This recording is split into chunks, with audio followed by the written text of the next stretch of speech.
女人啊，真的会厌恶每一个对她好男人。不要着急跟我抬杠哈，我们抛开吸引力、神秘感这些说法，单纯的从人性的角度来看，把这件事儿给讲透彻。相信不少兄弟啊都有这样的经历，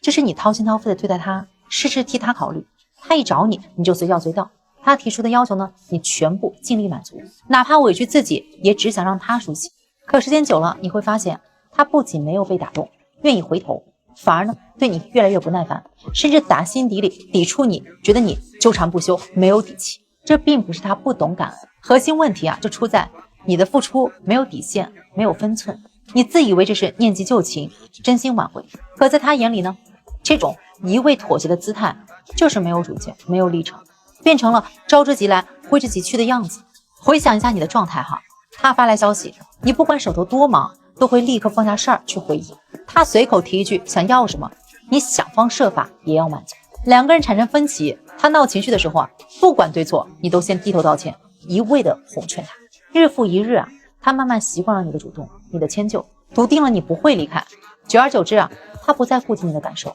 甚至觉得你的付出本来就是理所当然的呀。一旦你哪一天没有能及时回应，没有能适时的顺从，他就会心生不满，态度啊会变得冷淡疏离。说实话，女人的心态向来如此。经历过分手之后呢，她更渴望身边的人是独立、有原则、能够并肩共行的伙伴，而不是一味的依附、毫无脾气的人。比起事事讨好的姿态哈，她反而会欣赏有自己的生活、有主见、懂得守住边界的人。这不是刻意挑剔，这是人性使然。唾手可得的善意永远不会被珍惜的。你毫无保留的主动示好，他不用付出任何的情绪，做出任何改变，就能拥有你的关心，自然不会把你放在心上啊，更不会产生重新复合的想法。还有很多兄弟啊，一直抱有幻想，只要我坚持付出，持续对他好，总有一天我就能感化他，让他回心转意。我劝大家哈，早点清醒好吗？这种想法只是自我感动，更是把自己放到了一个极度卑微的位置上。哪怕你自身条件不错，能力出众，可一旦在挽回里丢掉自己的底线和立场，你依旧会被对方轻视。外在的条件只能作为加分项，真正能让他重新接纳你，愿意再次走到一起的，是你由内而外的底气和原则。当然哈，我并不是让大家刻意去冷淡，刻意去刁难前任，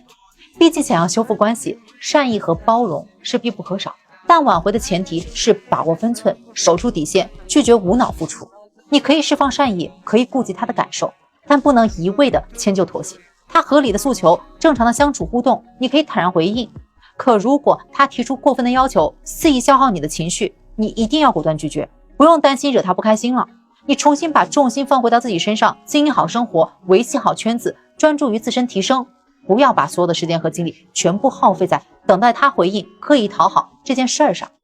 你不用天天主动刷屏聊天，你也不必次次秒回消息，更不用凡事都向他去报备行踪。当你不再围着他转，拥有了独立的生活和稳定的心态，你的气场和魅力啊才会慢慢的回归。这个时候啊，他反而会重新的留意你，惦记你。反过来，你越是卑微纠缠、无底线的讨好，他就越想逃离，你们的距离啊只会越来越远。最后提醒所有正在挽回的兄弟，没有底线的好注定廉价，丢掉脾气的温柔就是懦弱。前任反感的从来不是你的善意，而是你卑微的讨好，失去自我的样子。停止自我感动式的付出，先稳住自己，守住原则，你才能被重新的珍惜，你的复合之路才可能会迎来转机。